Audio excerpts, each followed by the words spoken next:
بسم الله الرحمن الرحيم وعلم آدم الأسماء كلها ثم عرضهم على الملائكة فقال أنبئوني بأسماء هؤلاء إن كنتم صادقين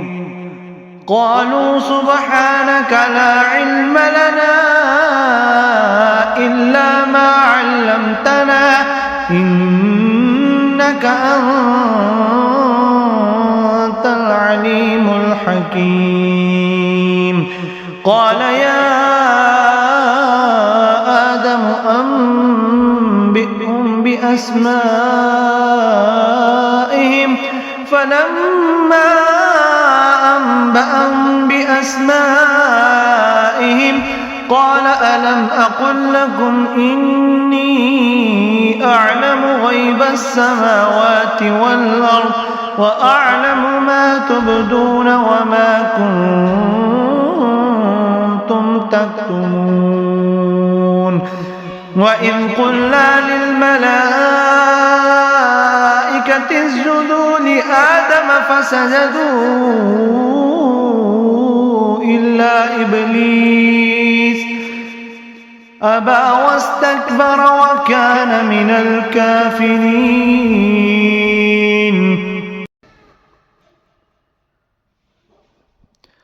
قلنا يا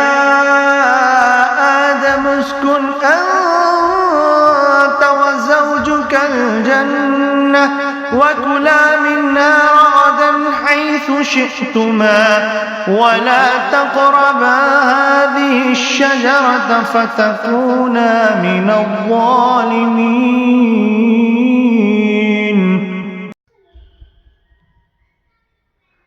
فأزلهما الشيطان عنها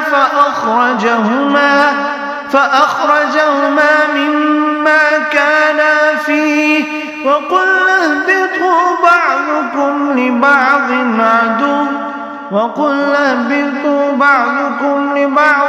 عدو لكم في الأرض مستقر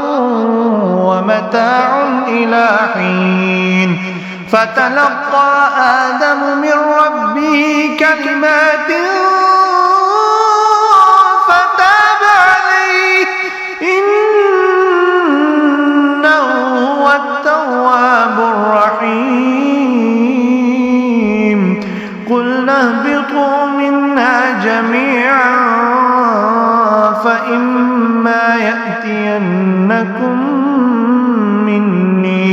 فإما يأتينكم مني هدى فمن تبع هداي فلا خوف عليهم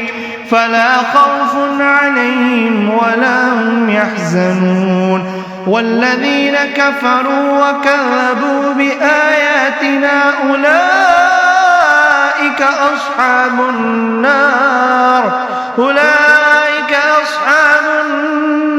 هم فيها خالدون يا بني إسرائيل اذكروا نعمتي التي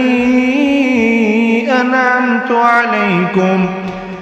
وأوفوا بعهدي أوف بعهدكم وإياي فارهبون.